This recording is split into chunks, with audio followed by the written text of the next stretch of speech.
کسی روحانی پیشوا سے ہو رہی ہے یا ان کے جو مذہبی لیڈران ہیں ان سے ہو رہی ہے، تو جو ایران کا سیٹ اپ ہے وہ جمہوری سیٹ اپ ہے. وہاں پہ ایک صدر ہے جو حملوں کی وجہ سے کہیں چھپا ہوا ہے، جن کا نام ہے پزشکیان. پیشے کے اعتبار سے ڈاکٹر ہے اور ہارٹ سرجن ہے، لیکن انہیں پتہ ہے کہ امریکہ ان کو ڈھونڈ رہا ہے، ان کو مار سکتا ہے.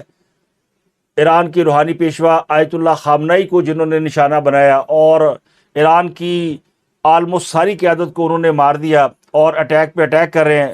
وہ اپنی جان بچانے کے لیے کہیں نہ کہیں روپوش ہے، لیکن ان تک یہ پیغام پہنچا دیا گیا، پہنچ گیا جیسے بھی ہوا.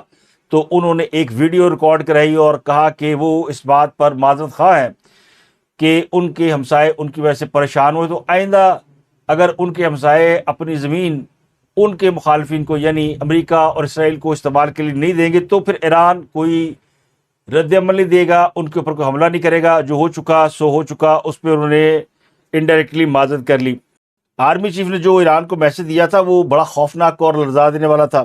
پزشکیان کو باہر آنا پڑا اور اپنی جان کا انہوں نے رسک لیا، کیونکہ پزشکیان اگر کسی بھی جگہ پہ ان کے سگنل پکڑے جاتے ہیں، کوئی ڈیوائس وہ استعمال کرتے ہیں، ٹیکنالوجی استعمال کرتے ہیں، تو ان کے اوپر اٹیک ہو سکتا ہے. تو بڑا رسکی کام تھا، مگر انہوں نے ویڈیو پیغام جاری کر کے ان حملوں کے اوپر معذرت کر لی.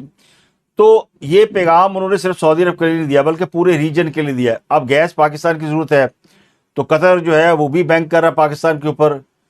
اس اعلان کا جو اثر ہوا وہ کراس دی بورڈ گیا اور ٹرمپ نے تو چھلانگیں مارنا شروع کر دی کہ دیکھیں ایران تو جھک گیا، ڈر گیا، اب معذرت کر رہا ہے اپنے ہمسایوں سے.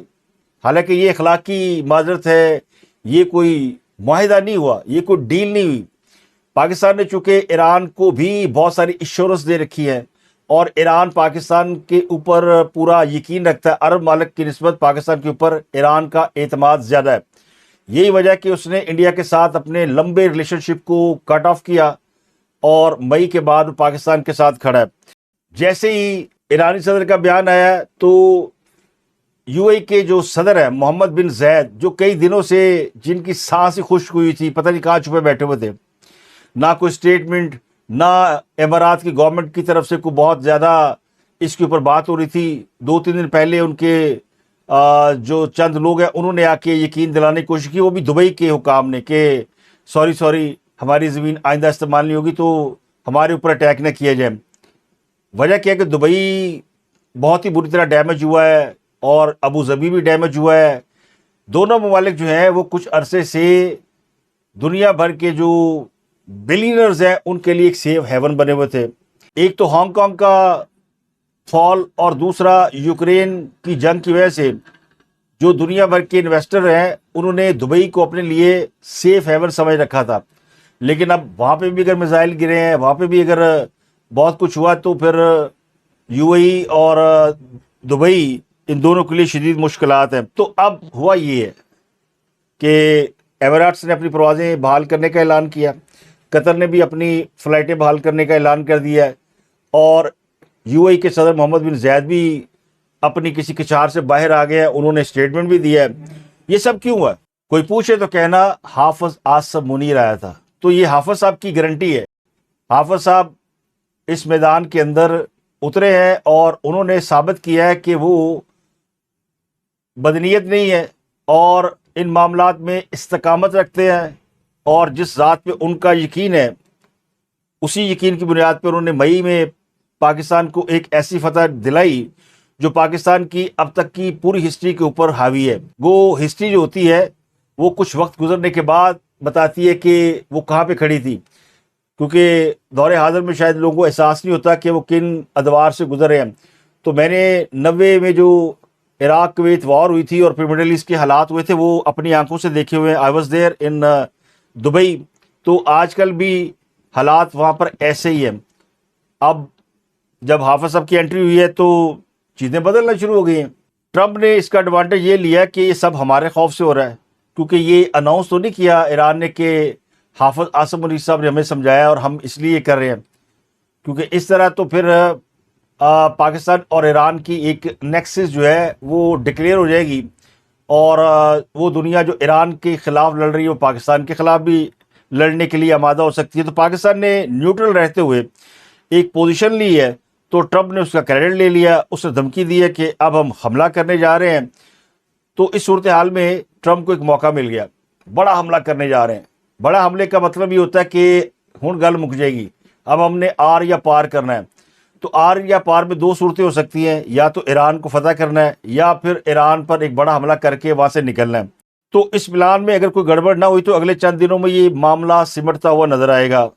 اب بھی جنرل عاصم منیر خود اس کا کریڈٹ نہیں لیں گے، یہ پاکستان کی عوام کو سمجھنا ہوگا، لیکن دنیا کو بتانا بڑا ضروری ہے کہ اس خطے میں جو تبدیلی رونما ہوئی ہے وہ حافظ صاحب کی وجہ سے ہوئی ہے، اور ایران میں جو ٹرمپ دعوے کر رہا ہے ان دعووں میں کوئی صداقت نہیں ہے۔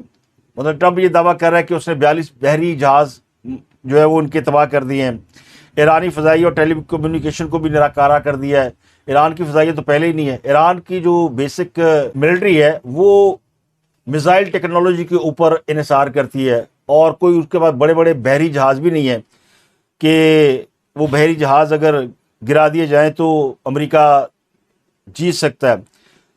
ٹرمپ نے کہا کہ جب تک ایران ہتھیار نہیں ڈالتا اس وقت تک کوئی معاہدہ نہیں کریں گے، اور ایران کو ہم نئے حملے کا نشانہ بنا رہے ہیں اور یہ حملہ بڑی شدت سے کیا جائے گا۔ آج رات کا کہا ہوا ہے، تو یہ پروگرام شاید جب آپ دیکھ رہے ہوں تو ٹرمپ جو ہے وہ یہ دھمکی دے کر اس پر عمل کر چکا ہوگا، یا پھر گہری نیند میں خراٹے لے رہا ہوگا۔ ایرانی صدر نے اس کا بھی فوراً جواب دیا اور کہا ہے کہ ایران کو سرنڈر کرانے کی خواہش دشمن اپنے ساتھ قبروں تک لے جائیں گے، اور ان کا یہ بیان جو ہے وہ ایران کے سرکاری ٹی وی پر باقاعدہ نشر کیا گیا، خالی ویڈیو پیغام نہیں ہے کہ انہوں نے ویڈیو پیغام جاری کر دیا، ایرانی ٹی وی نے یہ نشر کیا ہے، تو پوری دنیا میں اس معذرت کو دیکھا گیا۔ انہوں نے کہا جن ہمسایہ ممالک پر ایران نے حملے کیے وہ بھی اپنے دفاع میں کیے، اور ان پڑوسی ممالک کو نشانہ نہیں بنایا گیا جہاں پر یہ فوجی اڈے نہیں تھے، اور یہ بات درست ہے۔ شارجہ پہ، عمان پہ اور جو قرب و جوار کے ممالک ہیں ان پہ تو ایران نے حملے نہیں کیے کیونکہ وہاں فوجی اڈے نہیں تھے۔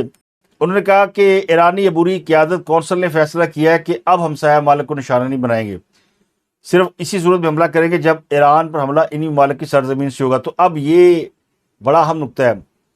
بہت سے لوگ سوال کر رہے تھے کہ پزشکیان تو خود بھاگا ہوا، اس کے فیصلوں کی اہمیت، فیصلے تو وہ اسلامی کونسل کرتی ہے، وہ جو ان کی ایک مجلس خبرگاہ ہے وہ کرتی ہے، لیکن انہوں نے باقاعدہ حوالہ دیا کہ ایران کی جو عبوری قیادت کونسل ہے اس نے یہ فیصلہ کیا ہے۔ تو پزشکیان جو ہے وہ منتخب صدر ہیں، اور وہ ایرانی قیادت جو بھی لوگ اس میں شامل ہیں اس کی مرضی سے بات کر رہے ہیں۔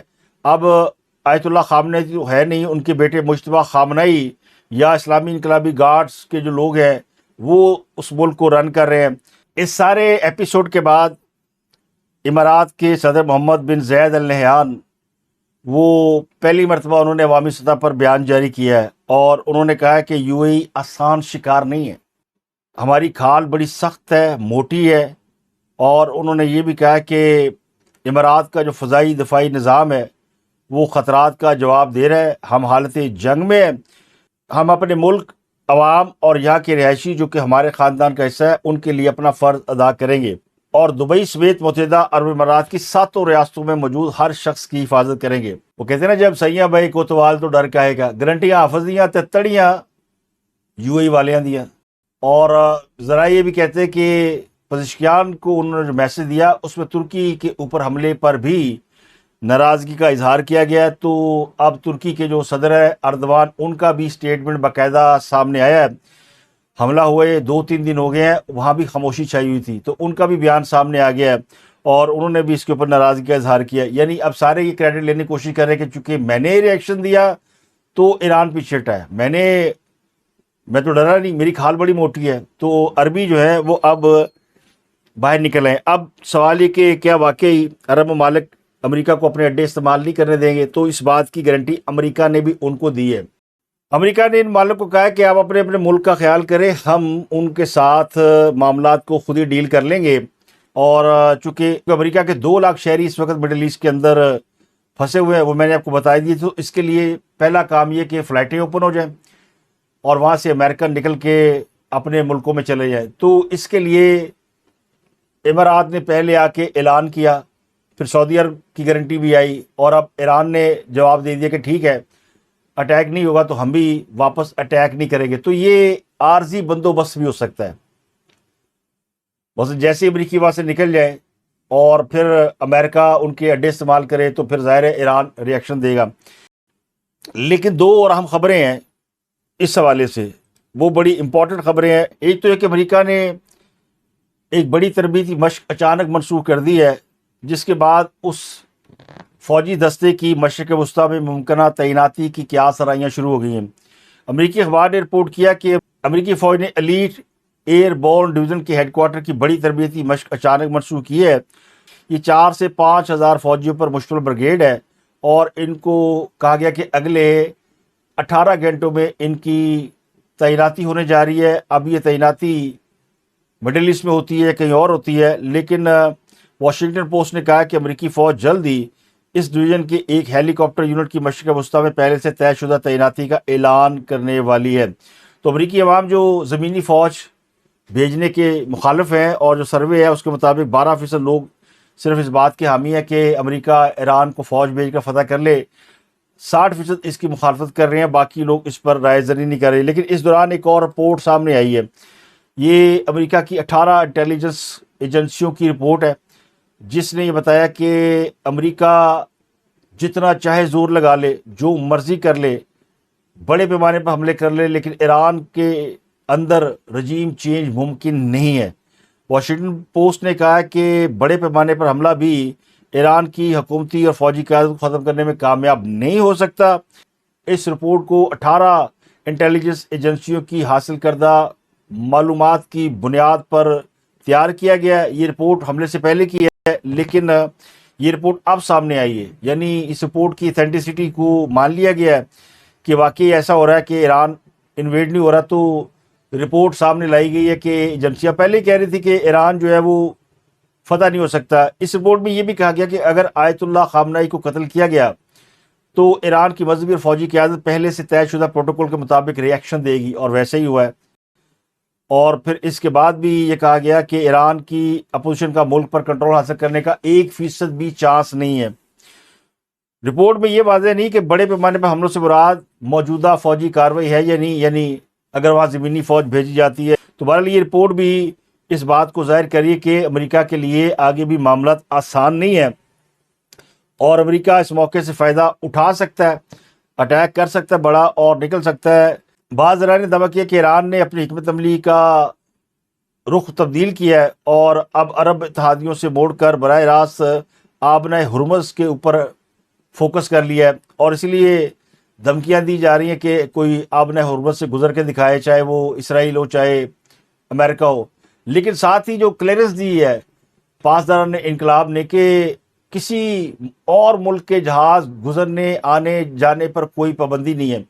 تو جو پاکستان کو فکر لاحق تھی کہ سعودی عرب سے اس کا جو تیل ہے وہ نہیں پہنچے گا، اس کے لیے راستہ بند ہے، تو میرا خیال ہے یہ بھی انڈائریکٹ پاکستان کو ہی ایشورنس دی گئی کہ آپ سعودی عرب سے اپنا تیل بآسانی اس راستے سے لے جا سکتے. اب تیل کا مسئلہ یہ ہے کہ وہ کہتے ہیں نا، نوکو تے دریات تمبا مونڈے تھے. ابھی برسات میں بہت دیر ہے اور آپ نے چھاتیں خرید لی ہے.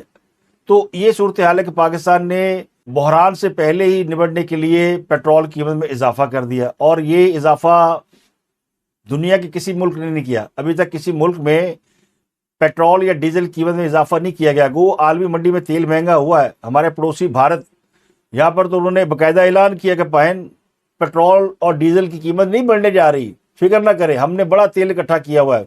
ہم تو امریکہ کو بھی چونا لگا رہے ہیں، ان سے بھی تیل لے رہے ہیں، سعودی عرب سے بھی لے رہے ہیں، ایران سے بھی لے رہے ہیں، اور سب سے بڑا ان کا جو روس ہے اس سے لے رہے ہیں. تو انہوں نے تیل بڑی اچھی اور بھاری تعداد میں اکٹھا کیا ہوا، تو ان کو کوئی خدشہ نہیں ہے، اس لیے وہ قیمت نہیں بڑھا رہے.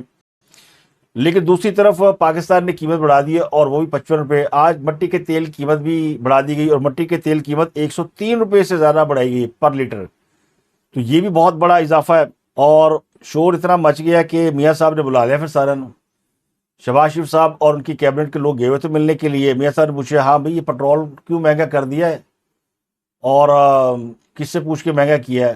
عوام تو مر جائیں گے، 55 روپے بہت بڑی قیمت ہوتی ہے، اتنا تو ہمارے پورے دور میں نہیں ہوا. تو بتایا گیا جناب یہ صورتحال ہے اور ایسے ایسے. تو میاں صاحب نے کہا نہیں، اس کا کوئی حل نکالے، اور جو ڈائریکشن دی گئی وہ یہ دے گی کہ ان ملکوں سے رابطہ کریں. اب تو ہم نے گارنٹی دے دی ہے تو قطر کو بولے کہ گیس بھی دے اور سعودی عرب کو بولے کہ اسی راستے سے ہمیں تیل بھی فراہم کیا جائے، اس کے ذمہ دار ہم خود ہوں گے۔ تو حکومت پاکستان نے تیل کی قیمتیں تو بڑھا دی ہیں، لیکن پریشانی لاحق ہو گئی ہے کہ جناب بڑی وہ کہتے ہیں نا تھو تھو ہو رہی ہے، گورنمنٹ کے اوپر بہت بیشنگ ہو رہی ہے اور وضاحتیں بھی کام نہیں آ رہی۔ کچھ لوگوں نے یہ خبر دی ہے کہ یہ جو پیٹرول قیمت میں 55 روپے اضافہ ہوا ہے تو راتوں رات جو پیٹرولیم ڈیلرز ہیں یا پیٹرول پمپ مالکان ہیں ان کو 72 ارب کا فائدہ پہنچایا گیا۔ اب یہ فگر جو ہے ظاہر ہے یہ چوٹو چوٹ چتالی ہے، لیکن ظاہر ہے فائدہ تو ہوا ہے ان لوگوں کو جن کے پاس پیٹرول پرانی قیمت پہ موجود تھا اور انہوں نے نئی قیمت بیچا تو ان کو فائدہ ہوا ہے۔ اس معاملے کو اب ایک صاحب کورٹ بھی لے گئے ہیں، لاہور ہائی کورٹ میں اس فیصلے کو چیلنج کر دیا گیا ہے کہ جناب پاکستان میں پیٹرول قیمت کیوں بڑھا دی گئی ہے جبکہ 10 لاکھ ٹن پیٹرول اور ڈیزل موجود تھا، لیکن حکومت نے قیمت میں اضافہ کر کے لوگوں کو فائدہ پہنچایا ہے۔ آئل مارکیٹنگ کمپنی کے پاس 15 دن کا پیٹرولیم ذخیرہ موجود ہونے کے باوجود قیمتوں میں اضافہ غیر قانونی ہے۔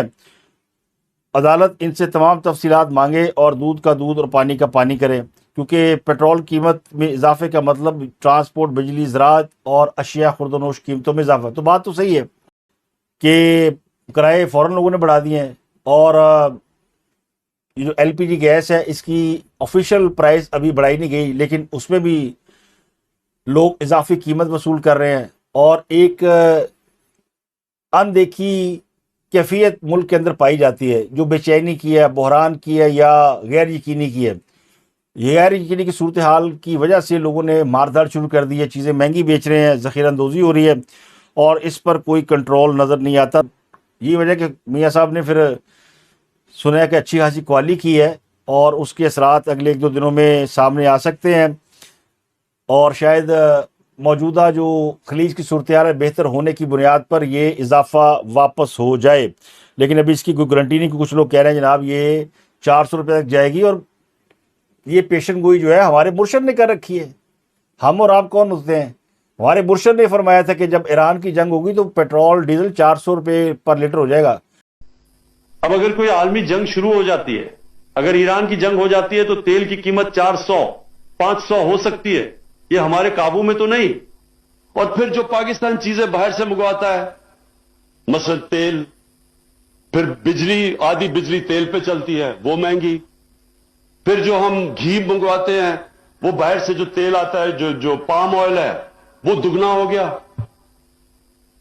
دالیں 70% باہر سے منگواتے ہیں وہ دگنی ہو گئی۔ تو جب یہ ساری دنیا میں جو مہنگائی ہوئی وہ ظاہر ہے پاکستان اسی دنیا میں ہے، کوئی اسپان میں تو نہیں ہے، تو اس کا ہمیں بھی اثر ہونا تھا۔ تو ہمارے مرشد نے جو پیشن گوئی کی تھی اے میں نہیں لوکی انہوں نے مرشد تو موجودہ حکومت کی ترجمانی حکومت کے لوگ نہیں کر پا رہے، نہ ان کا جو میڈیا وہ کر پا رہا ہے۔ خان صاحب نے 4 سال پہلے ہی ترجمانی کر دی تھی، تو سلام ہے خان صاحب کو، ان کے ویژن کو، کم از کم ان کا ویژن تو ان کو بتا رہا تھا نا کہ آگے چل کے کیا ہونے والا ہے۔ کاش وہ اپنے حالات کے بارے میں بھی اسی ویژن کا مظاہرہ کرتے اور اسی سیاسی بصیرت کے ساتھ اس ملک کو بھی لے کے چلتے، لیکن انفارچونیٹلی ایسا نہیں ہوا اور ان کی پارٹی کے اوپر مشکلات ختم ہی نہیں ہو رہی، ان پہ بھی مشکلات ہیں، پارٹی پہ بھی مشکلات ہیں۔ آج اسی رولے گولے میں ایک اور خبر آ گئی، جی ایچ کیو حملہ کیس کا فیصلہ جاری کر دیا ہے انسداد دہشت گردی عدالت نے۔ 47 اشتہاری ملزمان کو 10-10 برس قید کی سزا سنائی گئی ہے اور ان کی جائیدادیں ضبط کرنے کا حکم دے دیا گیا۔ یہ سارے بھاگے ہوئے ہیں، عمر ایوب، زرتاج گل، مراد سعید، شبلی فراز، حماد اظہر، کنول شوذب، راشد شفیق، شہباز گل، زلفی بخاری، محمد احمد چٹھا، رائے حسن نواز، رائے محمد مرتضیٰ، شوکت علی بھٹی، عثمان سید بصرہ اور اجاز خان جازی کو بھی قید اور جرمانے کی سزا سنائی گئی ہے۔ سزا پانے والے ملزمان جی ایچ کیو گیٹ، حمزہ کیمپ اور آرمی میوزیم پر حملوں میں پائے گئے۔ جے آئی ٹی رپورٹ نے ملزمان کو پرتشدد احتجاج کی منصوبہ بندی میں ملوث مرکزی ملزم قرار دیا گیا ہے۔ فیصلوں کے مطابق ملزمان پر 9 مئی کو جلاؤ، گراؤ، توڑ پھوڑ اور پولیس پر حملوں اور سرکاری املاک کو نقصان پہنچانے کے مقدمات درج کیے گئے تھے اور شاہ محمود قریشی اور عمران خان سمیت 118 ملزمان پر دسمبر 2024 میں فرد جرم عائد کی گئی تھی۔ استغاثہ کے 44 گواہوں کے بیان ریکارڈ ہو چکے ہیں۔ 118 ملزمان میں سے 18 ملزمان دوران ٹرائل عدالت سے مسلسل غیر حاضر پائے گئے۔ 29 ملزمان مقدمے کے اندراج کے بعد کبھی عدالت گئے ہی نہیں۔ تو 47 اشتہاری ملزمان کا علیحدہ کیس چلایا گیا, علیحدہ ٹرائل کیا گیا. تو 8 جنوری کو انہیں اشتہاری قرار دیا گیا تھا, مفرور قرار دیا گیا تھا, اشتہار لگائے گئے تو کوئی نہیں آیا, 7 دن دیے گئے تھے سرنڈر کرنے کے لیے تو کوئی نہیں پیش ہوا. تو اب ان کو سزائیں سنا دی گئی ہیں. ایک اور بڑی سزا ہوئی ہے بحریہ ٹاؤن کے مالک ملک ریاض کے قریبی ساتھی, ان کے نائب اور بحریہ ٹاؤن کے CEO یعنی وائس کپتان آف بحریہ ٹاؤن ریٹائرڈ کرنل خلیل الرحمان, ان کو عدالت نے 10 برس قید کی سزا سنائی ہے اور 2.5 کروڑ روپے جرمانہ اور جائیداد ضبط کرنے کا حکم دیا ہے. ان کے خلاف FIA نے مقدمہ درج کرایا ہوا تھا تو عدالت نے ملزم کو منی لانڈرنگ کے جرم میں قصوروار پایا. عدالتی فیصلے کے مطابق ملزم نے تقریباً 1.6 ارب روپے کی منی لانڈرنگ کی ہے. تحقیقات کے دوران یہ بات سامنے آئی کہ ملزم نے پروسیڈ آف کرائم کو چھپانے کے لیے باقاعدہ طور پر مالیاتی لین دین کی تہ در تہ لیئرنگ کی ہے. تو عدالت نے جرم ثابت ہونے پر ملزم کو 10 سال قید بامشقت کی سزا سنائی ہے. تو یہ گرفتار ہیں, اب یہ سزا بھگتیں گے, لیکن ان کے جو ماسٹر مائنڈ ہیں اور ان کے جو گرو ہیں ملک ریاض صاحب, ان کے لیے اگلے چند ہفتوں میں اور زیادہ سخت وقت شروع ہونے والا ہے. وجہ یہ کہ متحدہ عرب امارات نے انہیں سنبھال کے رکھا ہوا اپنے پاس اور پاکستان کو وہ فی الحال سونپ نہیں رہے, لیکن پاکستان نے جو اس جنگ میں کردار ادا کیا ہے تو اب ملک ریاض صاحب تو انہوں نے ویسے تحفے میں دے دینے کے جناب اے پڑھو. اس کیس میں ریٹائرڈ کرنل کو 10 سال قید کی سزا ہوئی ہے. اس کیس کے مرکزی ملزم تو ملک ریاض ہیں, تو پھر آپ سمجھیں کہ ان کے لیے ایک بڑا سجا سجایا کیس جو ہے وہ تیار ہے, بس انہوں نے ہاتھ آندھی دیر ہے.